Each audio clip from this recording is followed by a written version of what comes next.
Shalom. Shalom. Kurang semangat ini? Apakah masih ngantuk? Karena ini sore-sore gini ya, belum ngopi ya. Tapi kita harus tetap semangat ya hari ini karena kita mau merayakan Natal. Kita hari ini sama-sama mau bersuka cita, kita memuji Tuhan bersama-sama. Karena sukacita Natal hari ini saya yakin ada bersama dengan kita. Amin. Amin. Amin. Shalom. Shalom. Ya gitu dong, semua masih muda berarti. Ya Bapak Ibu, hari ini kita akan memulai ibadah Natal untuk sore hari ini. Saya mengundang semua untuk bagi berdiri, kita akan masuk dalam doa pembukaan. Bapak yang surga, untuk sore hari ini kami bersyukur Tuhan untuk kebaikan-Mu Tuhan, kami ada di tempat ini. Kami tahu Tuhan semua ini karena kasih karunia Tuhan. Dan sampai pada penghujung tahun ini Tuhan, kami ada di tempat ini Tuhan. Kami bersama-sama berkumpul Tuhan, kami mau merayakan Tuhan kelahiran Tuhan Yesus.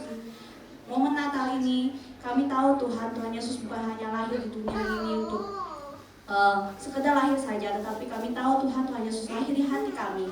Kami mau Tuhan sama-sama menikmati Tuhan, kasih Tuhan, sama-sama mengalami kasih Tuhan yang tanpa batas dalam hidup kami.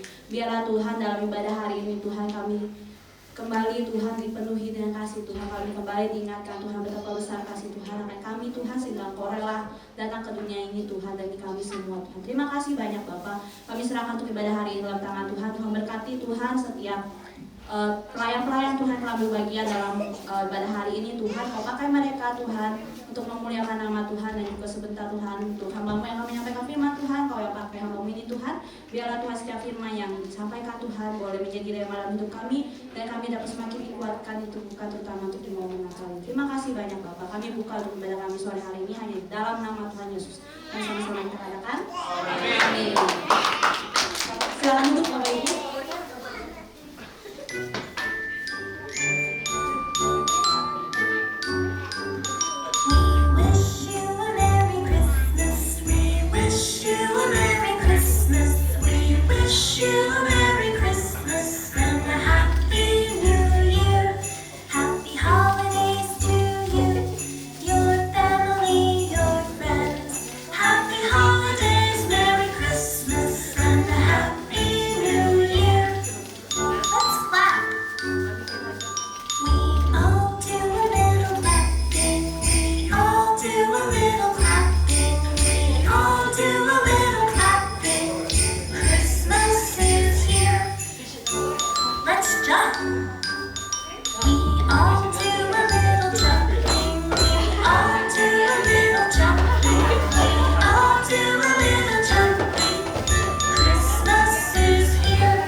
Shalom PCC Jakarta, hari ini kita merayakan anniversary PCC Jakarta yang kelima, yang gereja ini berulang tahun pada tanggal 1 Desember 2023, dan juga kita merayakan Natal tahun 2023 ini di PCC Jakarta.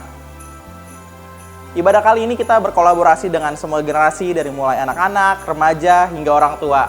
Kiranya sukacita daripada surga dan kehadirat Tuhan bisa kita nikmati semua hari ini bersama-sama. Karena ini adalah perayaan kita bersama dan Tuhan Yesus datang untuk kita semua.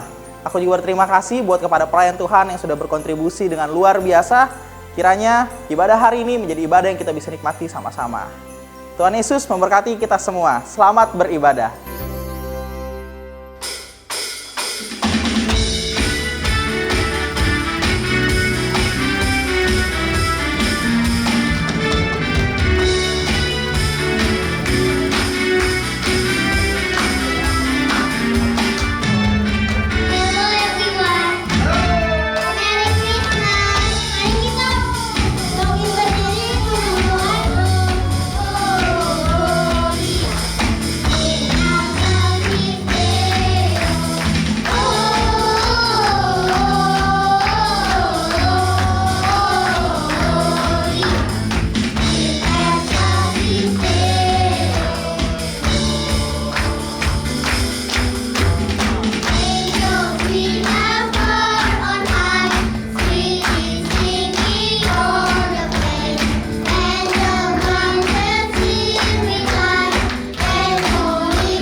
di hari kelahiran Tuhan Yesus pada hari ini. Kita mau bersyukur bahwa Tuhan kita selalu setia. Seperti panggungan, layakkanlah hatiku menyambutmu Tuhan. Seperti emas kemenanganmu, biar hidupku bergerak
Mari sekarang kita bangkit berdiri Bapak Ibu semua.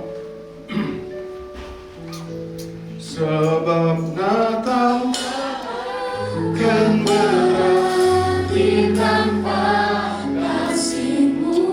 Terima kasih Tuhan buat kasih-Mu. Nyanyikan lagu ini. Hanya bersama-Mu Yesusku rasakan selalu. Indahnya Natal di sebab Natal tak akan berarti tanpa kasih-Mu Tuhan. Kami percaya itu. Yang di hatiku hanya bersama-Mu Yesusku rasakan selalu. Indahnya Natal di hatiku bersama-Mu. Indahnya Natal di hatiku. Indahnya Natal di hatiku.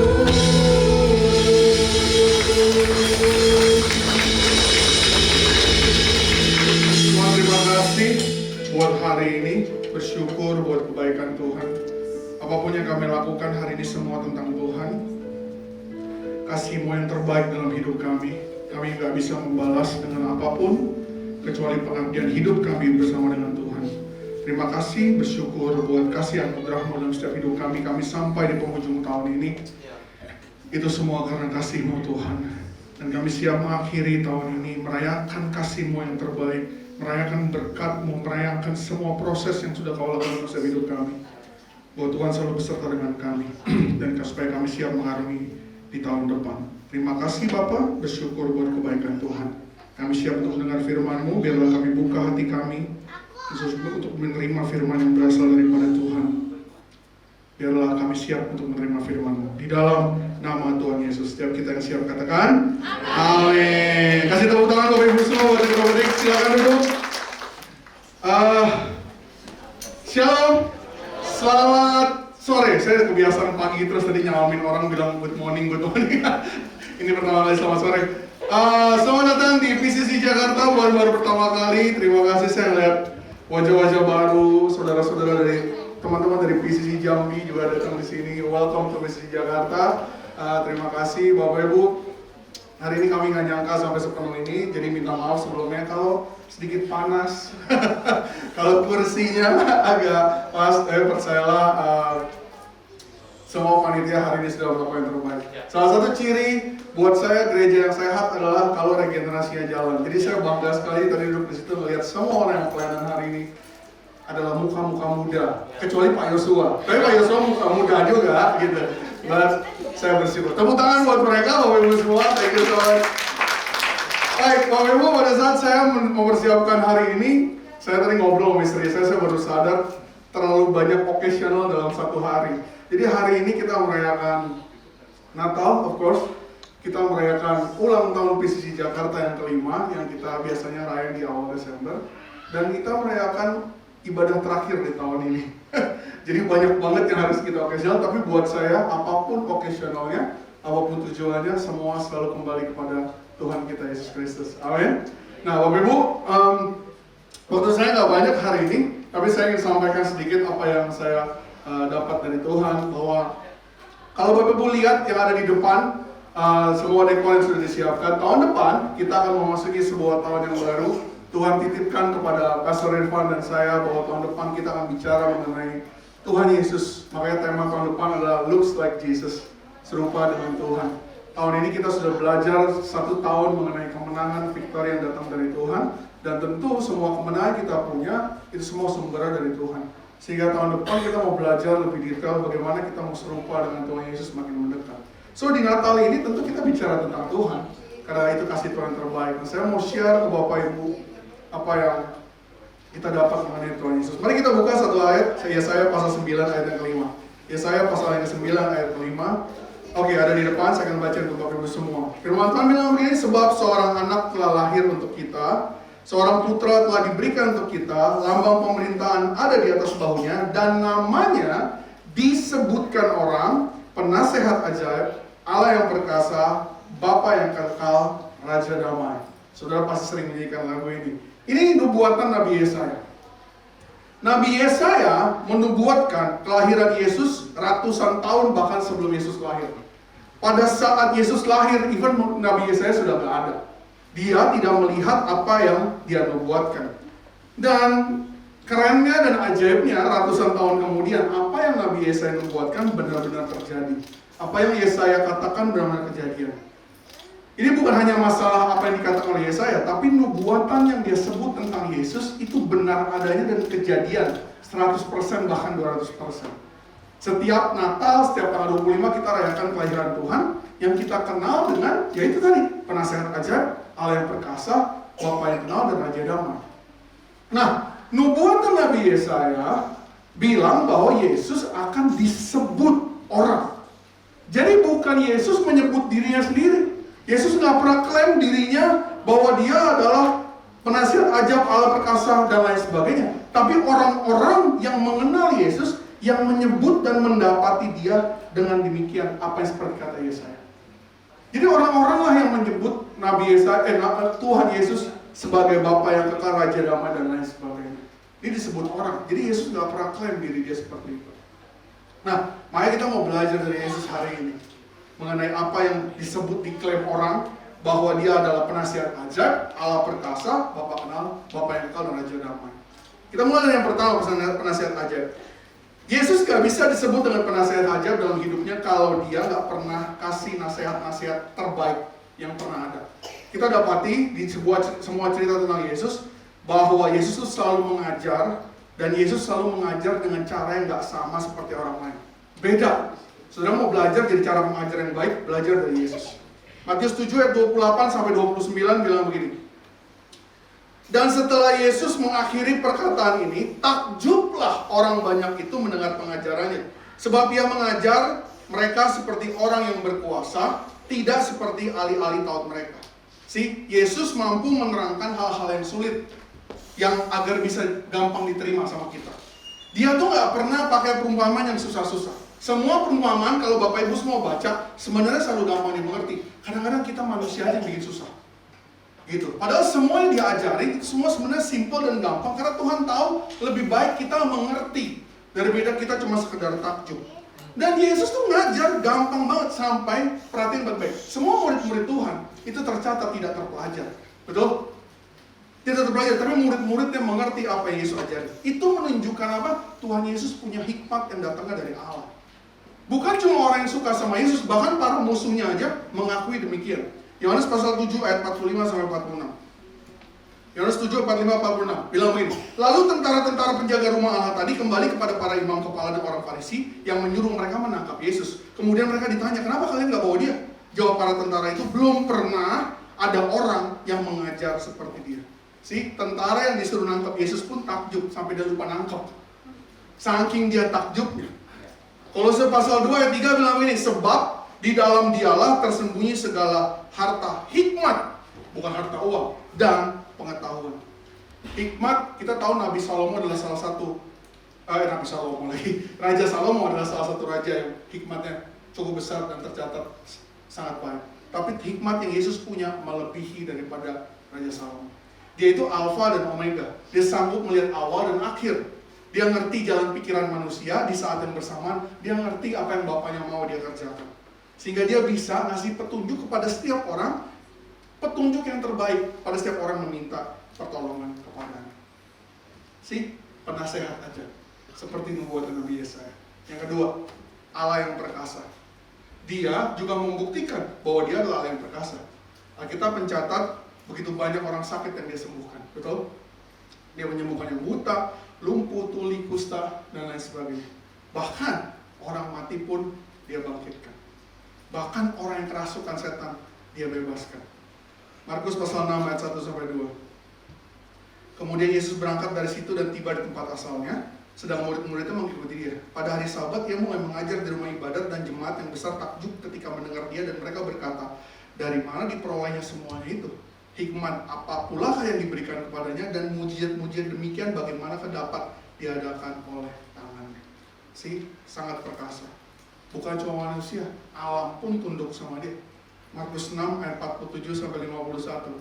Ketika hari sudah malam, perahu itu di tengah danau, sedang Yesus tinggal sendiri di darat. Ketika ia melihat betapa payahnya mereka mendayung karena angin sakal, maka kira-kira jam 3 malam ia datang kepada mereka berjalan di atas air, dan ia hendak melewati mereka.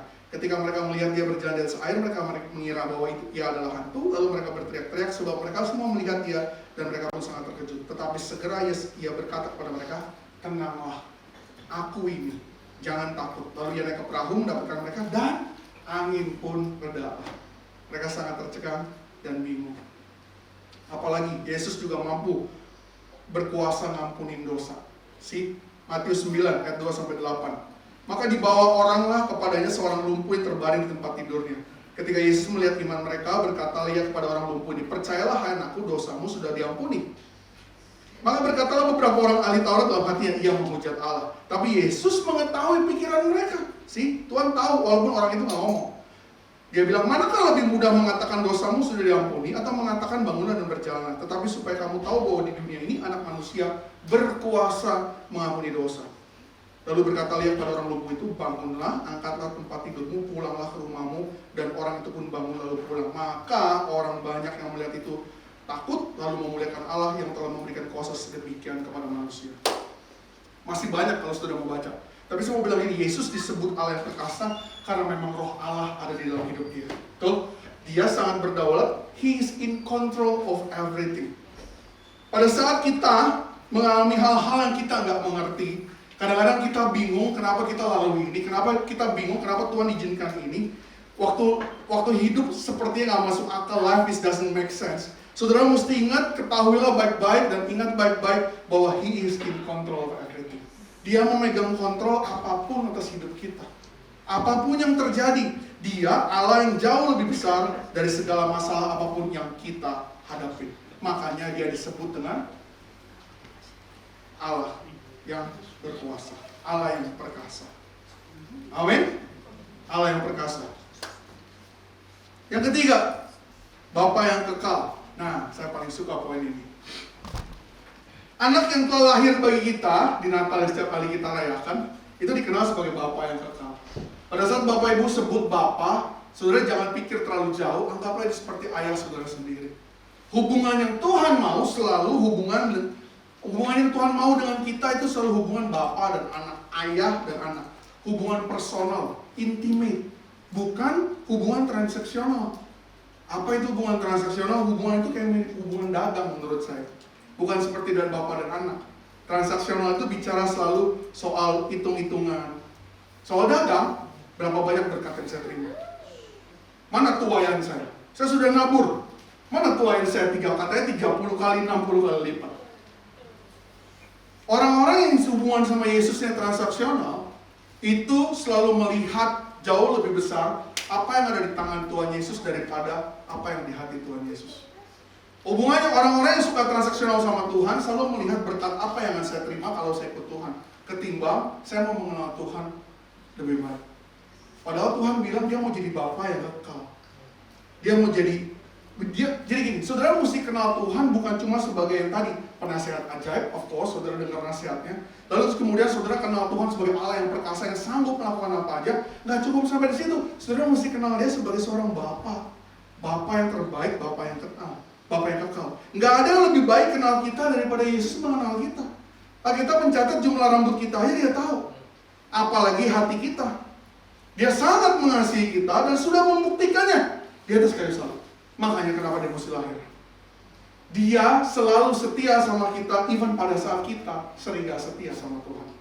Berapa kali kita jatuh bangun, berapa kali kita mundur dan lari dari Tuhan. Tapi Tuhan selalu setia. Dia selalu nunggu dengan membuka tangannya, dia tunggu kalian kembali. He always waiting di depan pintu. Jadi kalau hari-hari ini ada saudara yang kebetulan mungkin saudara lagi jauh dari Tuhan, saudara ngerasa hubungan saudara sama jauh, hey, jangan kecil hati. Tuhan lagi nunggu di depan pintu. Kapan anakku mau pulang?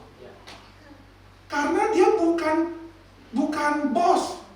Dia bukan direktur, dia bukan siapapun, dia bapak. Dia ayah kita. Sekejam-kejamnya ayah, he's always waiting anaknya. Betul, mau anaknya mau kayak gimana pun, orang tua kan tetap selalu menunggu. Itulah Tuhan.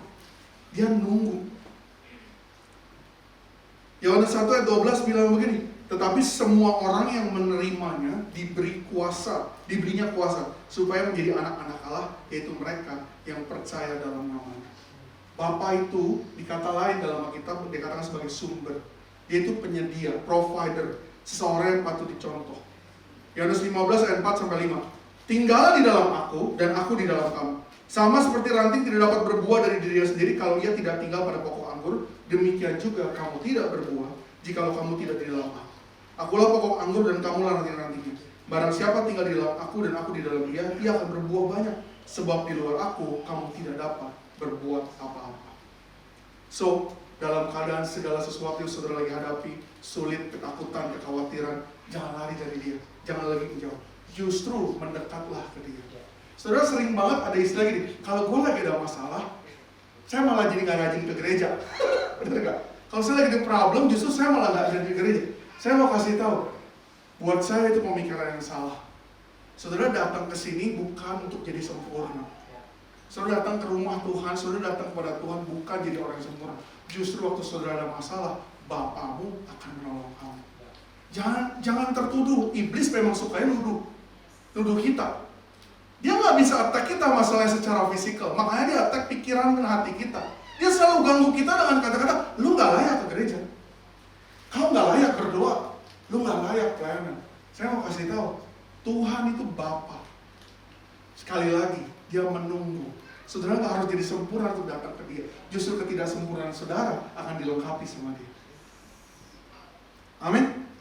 Matius 11 ayat 28 bilang begini, marilah kepadaku semua yang letih lesu dan beban berat, aku akan memberi kelegaan kepadamu. Semua yang letih lesu dan beban berat. Bukan berarti yang happy gak boleh datang ke Tuhan, bukan. Tetap boleh. Tapi Tuhan tahu orang yang lemah, letih, lesu, dan beban berat lah yang paling butuh pertolongan. Kita kan gak datang ke ayah kita, ke papa kita kalau kita lagi susah aja, bener. Kalau kita lagi senang, lagi happy, lagi ada sebuah pencapaian, kita juga pengen bagiin ke papa kita, ke ayah kita, membuat bapak bangga sama kita. Itulah hubungan yang harusnya kita jalani sama Bapa di surga. Makanya dia bilang dia dikenal sebagai Bapa yang kekal. Amin. Ingat baik-baik, dia selalu nunggu kapan kita mendekat dan ditunggulah intinya. Gitu. Amin. Yang terakhir, Raja Damai. Yesus disebut dengan Raja Damai. Lukas pasal 2 ayat 11 sampai 14 bilang begini. Hari ini telah lahir bagimu juru selamat, yaitu Kristus Tuhan di kota Daud. Dan inilah tandanya bagimu, kamu akan menjumpai seorang bayi dibungkus dengan lampin dan terbaring di dalam palungan. Dan tiba-tiba tampaklah bersama-sama dengan malaikat itu sejumlah besar tentara surga yang memuji Allah. Katanya, kemuliaan bagi Allah di tempat yang maha tinggi dan damai sejahtera di bumi di antara manusia yang berkenan kepadanya. Damai sejahtera sesungguhnya ada di pribadi yang namanya Yesus. Dialah sang Raja Damai. Yesus buktiin dirinya. Bahkan ketika ada sebuah cerita, badai taufan datang melanda perahu ketika dia dan murid-muridnya berada. Markus 4 ayat 36 sampai 38. Firman Tuhan bilang ini, mereka meninggalkan orang banyak itu lalu bertolak dan membawa Yesus beserta dengan mereka dalam perahu di mana Yesus telah duduk dan perahu-perahu lain juga menyertai dia. Lalu mengamuklah taufan yang sangat dahsyat dan ombak menyembur masuk ke dalam perahu sehingga perahu itu mulai penuh dengan air. Pada waktu itu Yesus sedang tidur di buritan di sebuah tilam, maka murid-muridnya membangunkan dia dan berkata kepadanya, Guru, engkau tidak peduli kalau kita binasa? Saudara, setiap kali saya baca cerita ini ya, saya bukan nelayan, saya gak suka mancing, gak tahu kalau Bapak Ibu yang suka anak perahu mancing. Buat saya, of course, dibandingkan saya sama nelayan yang lebih tahu soal laut, betul? Mereka yang lebih berani. Tapi kalau Alkitab, nah murid-murid Yesus yang dari perahu ini tercatat sebagai nelayan. Kalau mereka aja ketakutan nelayan, saya nggak ngebayangin kalau saya di situ. Suatu hari saya pernah naik perahu dari speedboat dari Gili Trawangan menuju Bali karena mau pulang. Habis ada acara kantor. Gili Trawangan ke Bali, betul. Kira-kira katanya 1 jam. Ceritanya boatnya telat. Entah kenapa, entah rusak. sehingga kami terlalu sore untuk pergi. Tapi nakodanya memutuskan kita tetap pergi. Saudara tahu kenapa? Terus padahal ternyata setelah saya cari tahu, pergi ketika sore itu sangat tidak dianjurkan. Karena cuacanya buruk sekali, walaupun musimnya. Dan itulah yang terjadi, saudara. Sepanjang perjalanan dari Gili Trawangan ke Bali, itu saya melihat ombak yang airnya lebih tinggi daripada perahu saya. Bergoyang ke kiri dan kanan. Saudara tahu, saya takutnya setengah mati. Karena saya belum pernah mengalami itu. Sampai saya mau chat istri saya mau bilang I love you honey. Ini pin ATM saya. Kalau sampai ada apa-apa. Beneran, saya bilang ke sebelah saya. Kita takut, sebelah kan saya rombongan bersepuluh. Ada yang udah muntah dan segalanya. Sampai satu titik botnya benar-benar berhenti di tengah laut. Berhenti di tengah laut karena kata nakodanya yang depan lebih gede, dia tunggu sebentar. Tapi saudara tahu berhenti di tengah laut dalam kondisi begitu, kapalnya makin goyang-goyang kiri kanan. Pikiran saya tuh udah kemana-mana, saudara. Udah kayak mau mati aja pokoknya di sini. Udah nggak lihat istri anak saya lah gitu ini. Singkatnya akhirnya Tuhan tolong, kalau saya nggak berdiri di sini. Tuhan tolong, begitu sampai di darat, saya bilang sama teman-teman saya, gua nggak mau lagi naik ini. Jangan pernah ajak ayah lagi ke sini katanya. Kalau naik ke Gili Trawangan, kita cari rute yang lain. Jadi, saya bisa membayangkan, saudara saya takut. Kalau ini nelayannya takut, berarti dahsyat banget tawafannya. Tapi Yesus dicatat apa? Tidur. Santai be, pokoknya gitu. Orang Jambi bilang tidur, pokoknya tenang aja. Murid-murid Yesus yang lainnya takut. Gimana dahsyat satu badai, mereka nggak habis pikir gimana, kenapa Yesus bisa santai tidur, mereka bingung. Sedang mereka belum sadar bahwa guru mereka, Tuhan mereka itu selain Allah yang perkasa, dia juga Raja Damai. Bahkan murid-murid yang tiap hari ketemu dia perlu waktu buat mengenal. Tapi dari pengalaman, kejadian model kayak gini, badai dan lain sebagainya, itu justru membuat mereka makin percaya dan iman mereka makin besar terhadap siapa guru mereka yang dikenal dengan Yesus. Saya tidak mau berdoa saudara kena masalah. Serius, doa kami selalu baik-baik aja. Tapi saya mau kasih tahu begini, kalaupun saudara lagi melewati masalah, jangan-jangan memang itu waktunya Tuhan izinkan supaya kalian makin kenal Tuhan kalian. Waktu kalian bisa melewati masalah. Amin. Saya juga kepengen sama Irfan selalu doa kalian semua baik-baik aja. Bapak Ibu semua tenang-tenang aja, damai aja. Tapi kalaupun harus melewati, let's take the positive side. Mungkin itu membuat kita makin mengenal Tuhan. Sekali lagi peristiwa ini membuktikan bahwa apa yang Nabi Yesaya nubuatkan ratusan tahun sebelumnya itu benar adanya. Yesus itu Raja Damai. Tugas dia datang mendamaikan apapun, termasuk bahkan badai. Pada waktu kita menerima Yesus dalam hidup kita, kita diperdamaikan dengan Allah dan damai Tuhan harusnya mulai hadir dalam hidup kita.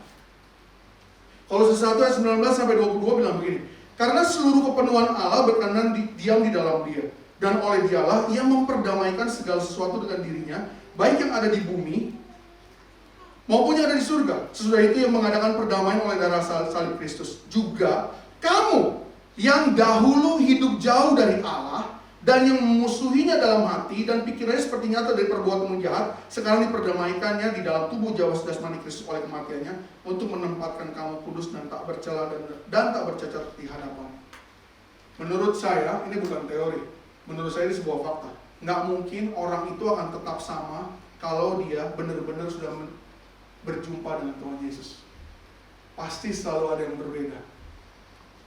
Kalau saudara udah hidup 40 tahun, 50 tahun, terus kemudian orang bilang gini, wih, lu sama aja kayak dulu ya, tetap sama kayak dulu. Ada yang salah berarti dalam hidup kita.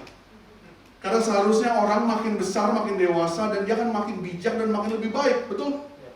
Orang gak akan sama kalau dia sebenarnya benar-benar berjumpa dengan Yesus. Saudara, saya kasih contoh Paulus. Waktu itu dia orang yang sangat kejam. Saudara tahu lah dia menganiaya banyak orang dan memenjarakan mereka, bahkan membunuh.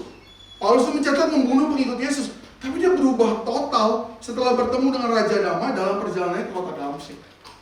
Sejak dia terima Yesus sebagai juru selamat, dia berubah jadi orang yang cinta damai. Lihat aja semua surat yang dia buat. Dia selalu tulis tentang damai. Saya nggak kebayangin orang yang dulu ngejar-ngejar, murid Tuhan dibunuh, terus tiba-tiba jadi tenang, jadi kalem, tulis surat dari isinya semua damai.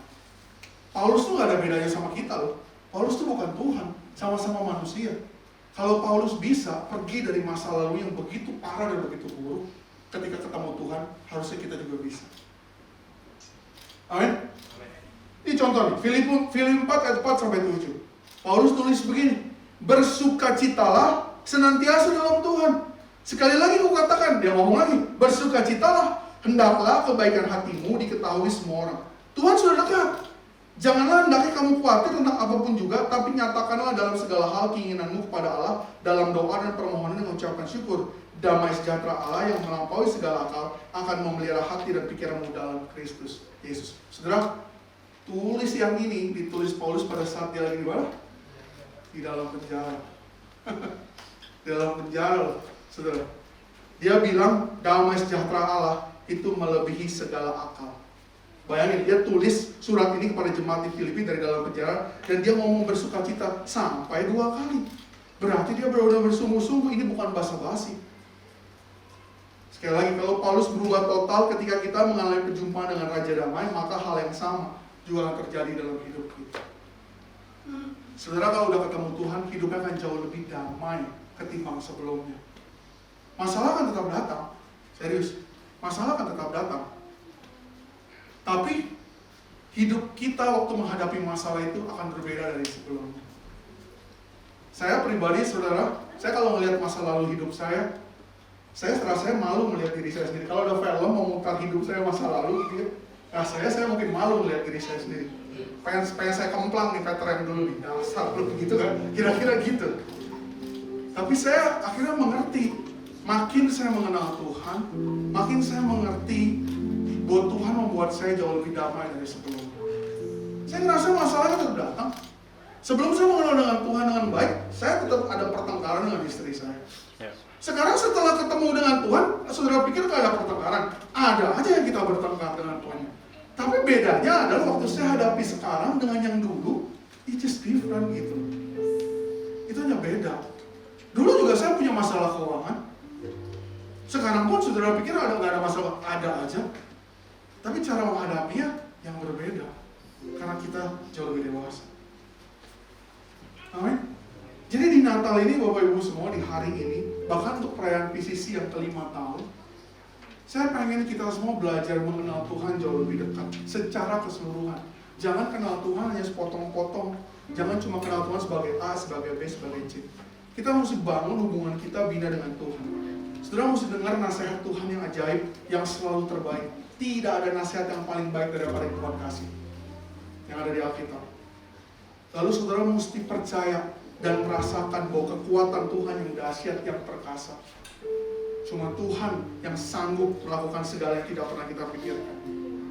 Lalu apalagi saudara belajar terima kasihnya Tuhan tanpa syarat, seperti seorang bapak sayang sama anaknya.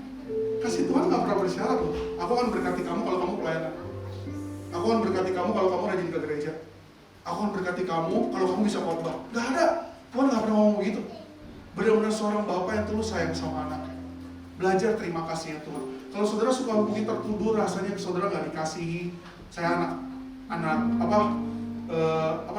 anak yang tidak dikasihi, anak tiri, anak apapun.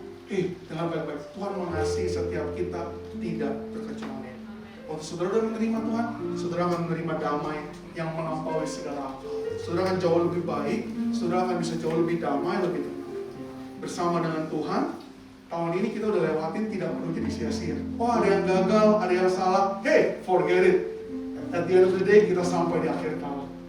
Dan saudara mengerti ini, kita belajar untuk menjadi serupa dengan Tuhan. Dia yang menyertai kita sepanjang tahun ini, Dia juga yang menyertai kita di tahun-tahun yang akan datang, termasuk 2024. Amin. Amin. Itu yang saya mau ajak saudara belajar hari ini. Saya tahu setiap kita mempunyai pergumulan sendiri di tahun ini, tapi kita mau jadi lebih baik. Karena Tuhanlah juru selamat kita. Amin. Di tangan Dia yang kita percayakan hidup kita. Percayalah sama Tuhan Yesus. Terima nasihatnya. Percayalah kekuasaan Tuhan yang perkasa. Bangun hubungan sebagai Bapa yang kekal. Dan saudara akan jauh lebih damai dan sejahtera di tahun yang akan datang. Amin. Immanuel, Tuhan beserta kita. Mari bangkit berdiri Bapak Ibu semua. Terima kasih Yesus. Ya Kristus Tuhan, ya firman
selamat kami Tuhan, buat setiap dunia termasuk kami.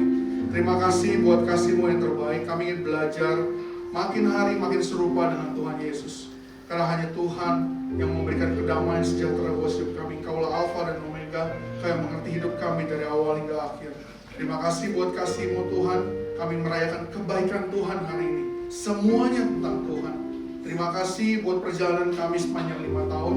Kami tahu Kau yang memulai, Kau yang selalu menemani, dan ini belum pada akhirnya. Sampai Kau bilang ini berakhir. Berkati kami semua Tuhan sebagai keluarga. Kau pakai setiap kami. Sampaikan apa yang Kau ingin kami kerjakan, dan kami ingin belajar untuk taat berjalan bersama dengan Tuhan. Bersyukur buat sepanjang tahun ini Tuhan. Kami tahu begitu banyak yang sudah kami lalui, tapi kami sampai pada akhirnya karena pertolongan dan kasih karunia Tuhan. Biarlah kami menutup tahun ini dengan penuh sukacita dan belajar dengan apapun yang sudah kami lalui, supaya kami bisa jadi lebih baik di tahun yang akan datang bersama dengan Tuhan. Terima kasih Bapa, bersyukur buat kebaikan Tuhan. Biarlah firman-Mu sudah selesai, Kau kunci dalam setiap hati dan pikiran kami, dan biarlah ini bisa menjadi berkat buat kami semua. Terima kasih di dalam nama Tuhan Yesus. Haleluya. Amin. Selamat duduk Bapak Ibu semua.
Ini waktu dimana kita bisa kilas balik selama setahun ini, selama apa yang sudah Tuhan buat dalam setiap kehidupan saudara dan saya. Mungkin ada banyak hal yang Bapak Ibu mungkin merasa bahwa harusnya tidak seperti ini. Tadi Tuhan ingatkan saya bahwa Tuhan bilang bahwa segala sesuatu Tuhan tahu yang terbaik buat setiap kita, saudara. Engkau yang mengalami hari-hari yang sulit dalam tahun-tahun yang sulit, badai pasti berlalu, kata Tuhan. Lilin yang kita pegang melambangkan cahaya kemuliaan Tuhan. Biar lilin ini, biar Kristus lahir di setiap hati kita, di setiap kehidupan kita, saudara. Percuma kita merayakan Natal kalau kita nggak mengalami Tuhan secara pribadi dalam kehidupan kita. Oleh sebab itu, biar malam hari ini engkau pribadi dengan Tuhan. Biar lilin yang kau pegang sebagai perkataan profetik bahwa cahaya itu akan selalu menyala dalam hatiku. Dan engkau akan melihat, saudaraku, bahwa tahun-tahun depan Tuhan akan pulihkan kehidupan kita semua. Tuhan akan bawa terus kita naik dan bukan turun. Tuhan akan menjadikan kita kepala dan bukan ekor. Dan semakin hari kehidupan kita akan semakin sama seperti Kristus. Itu janji firman Tuhan, saudara. Terima kasih Tuhan. Mari kita angkat lilin ini, kita berdoa. Bapak, kami percaya Tuhan bahwa terang ini akan lahir dalam setiap kehidupan kami. Kami mengucap syukur kalau boleh Engkau hadir dalam kehidupan kami, sehingga kami boleh menerangi kegelapan di lingkungan di mana kami ada, tempat dimanapun kami ada. Oleh sebab itu kami percaya Tuhan, ini adalah perkataan profetik kami. Ketika Engkau lahir dalam kehidupan kami akan menerangi setiap kegelapan. Apapun yang gelap, yang mati dalam kehidupan kami perkatakan dibangkitkan dalam nama Yesus. Oleh kelahiran Kristus dalam kehidupan kami punya pengharapan yang baru. Kami punya Tuhan masa depan. Kami punya Tuhan solusi dan jalan keluar. Kami yang sakit Engkau sembuhkan. Kami yang berat Tuhan Engkau hiburkan. Kami yang Tuhan yang putus pengharapan, Engkau berikan pengharapan yang baru. Kami yang mengalami jalan buntu, Engkau buka jalan. Engkau buat jalan yang baru. Kami akan melihat tuaian demi tuaian terjadi. Dan kami akan melihat tahun-tahun ke depan adalah tahun-tahun yang Tuhan berkati kami. Tuhan jagai kami. Gosyen Tuhan yang Tuhan siapkan bagi kami, sehingga kami boleh melihat janji-janji Tuhan digenapi dan pasti digenapi dalam setiap kehidupan kami. Kami mengucap syukur dalam nama Tuhan Yesus. Kami berdoa kepada Bapa dalam kerajaan surga. Haleluya. Amin. Sedikit mari.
mukanya.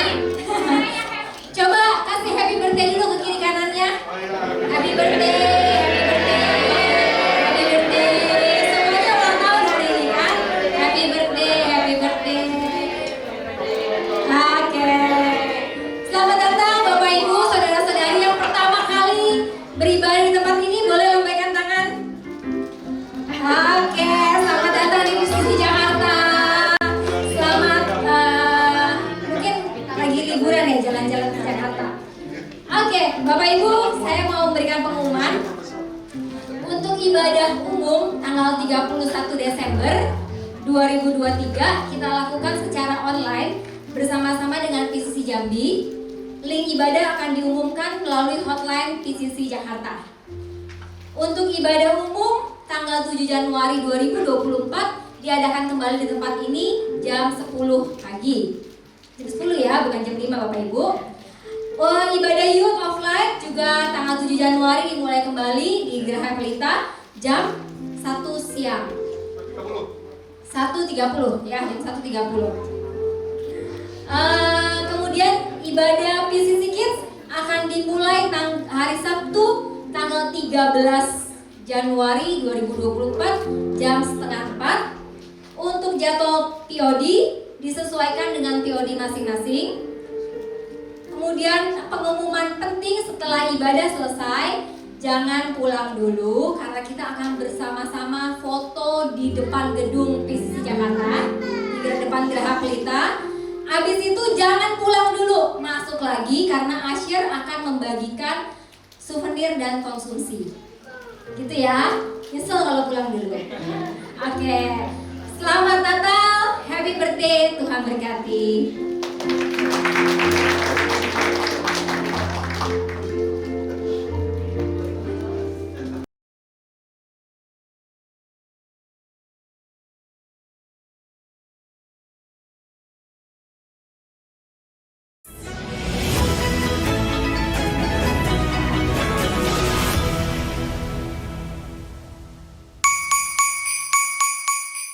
Shalom Bapak Ibu Saudara. Sekarang adalah saat yang ditunggu-tunggu, yaitu bagi-bagi door prize.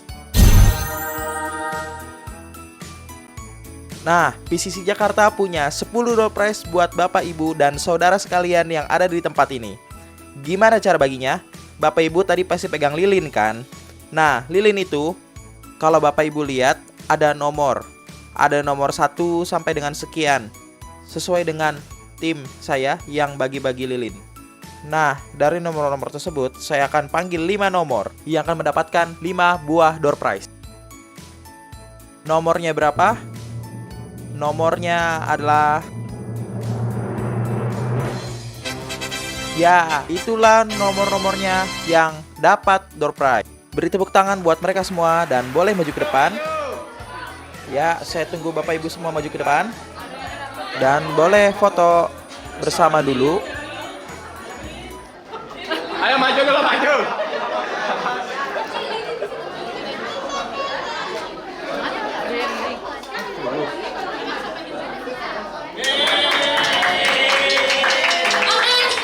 Messi boleh maju, Messi dapat nomor berapa Messi?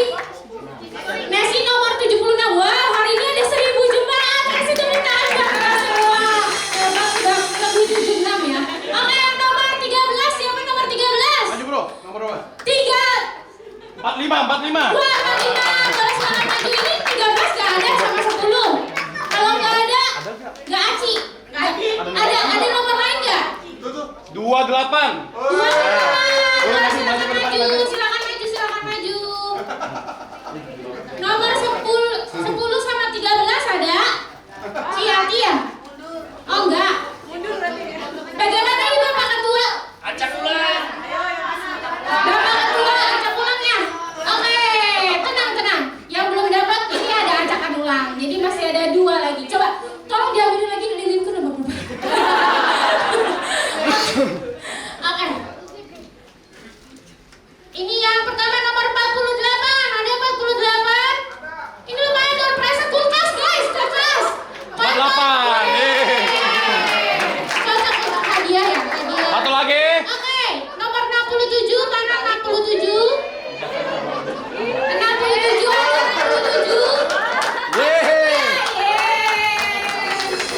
foto dulu. Oke, foto dulu merapat. Ayo merapat. Merapat. Merapat lagi, boleh. Oke. Oke, lihat sini. 1, 2. Tahan. Lagi 1, 2. Sekali lagi 1, 2. Oke. Oke, terima kasih. Silakan duduk kembali. Yeay, congrats buat kalian yang dapat dapat door prize. Selamat buat Bapak Ibu yang mendapatkan door prize. Kita masuk door prize sesi kedua. Bapak Ibu masih ada 5 door prize buat hari ini. Nah, 5 door prize berikutnya akan dibagikan dengan cara Bapak Ibu lihat cookies yang dibagikan. Yang ada tulisan kamu adalah bagian dari PC Jakarta. Ada angka yang tertera di situ. Coba tolong dicari. Kalau Bapak Ibu sudah menemukan, saya akan umumkan 5 nomor yang akan menang door prize berikutnya. Dan nomor-nomor tersebut adalah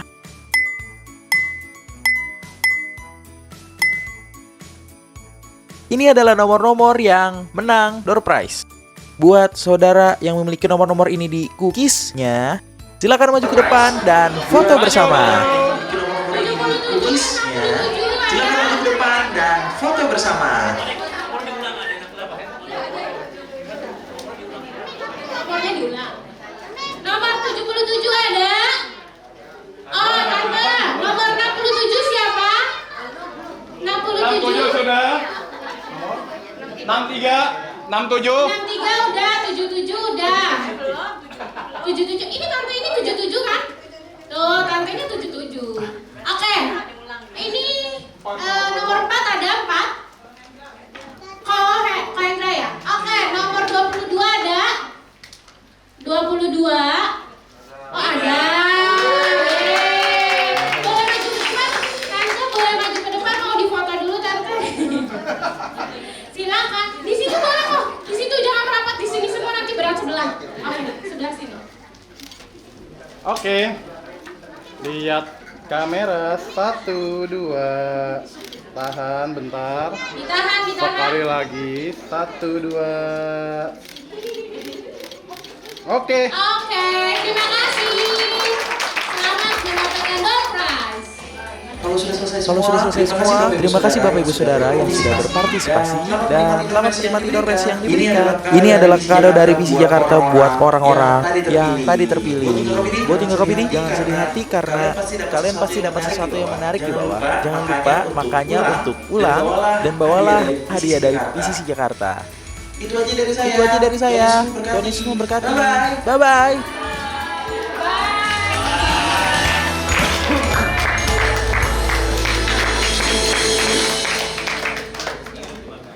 Oh, oke. Ini giliran saya ternyata. Oke, Bapak Ibu, mari saya nambahin berdiri. Saya disebut tugas menutup ibadah. Tapi sebelumnya, saya mau kasih, boleh bagi berdiri Bapak Ibu semua, saya mau kasih apresiasi.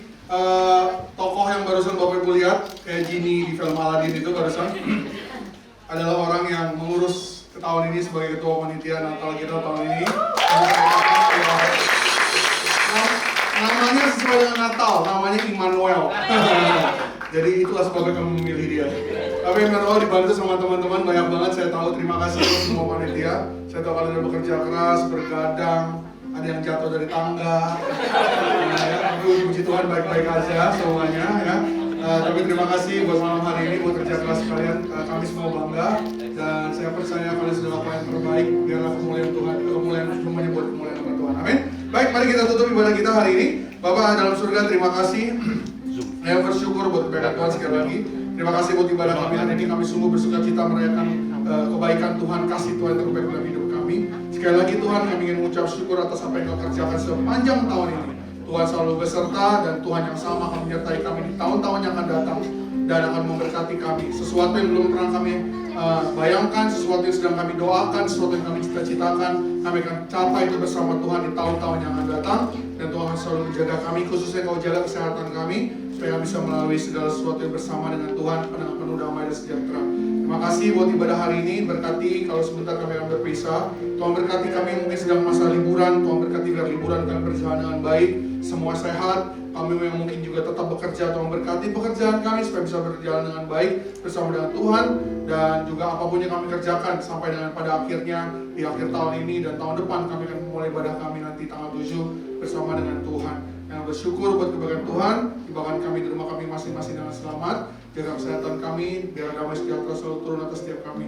Berkati teman-teman kami sudah melayani hari ini, tidak terkecuali seluruh panitia Natal, semua teman-teman yang bertugas di depan layar, di balik layar, seperti itu. Yang bersyukur Tuhan mengembalikan mereka dengan berkat yang berkelimpahan. Kami akan pulang dan menerima berkat yang berasal daripadamu. Mari angkat kedua belah tangan terima berkat Tuhan. Kiranya kasih dan sejahtera, damai dan sejahtera, kasih karunia, berkat dan pengampunan yang berasal daripada Tuhan kita Yesus Kristus memenuhi kita semua. Dan pulanglah dan jadilah berkat kemanapun Tuhan utus. Biarlah perbuatanmu selalu memuliakan Bapa di surga. Terimalah berkat ini, berkat Natal, berkat akhir tahun, berkat sukacita bersama dengan Tuhan kita Yesus Kristus yang terbaik di dalam nama Tuhan Yesus. Haleluya. Setiap kita yang berkati katakan amin. Saya kembalikan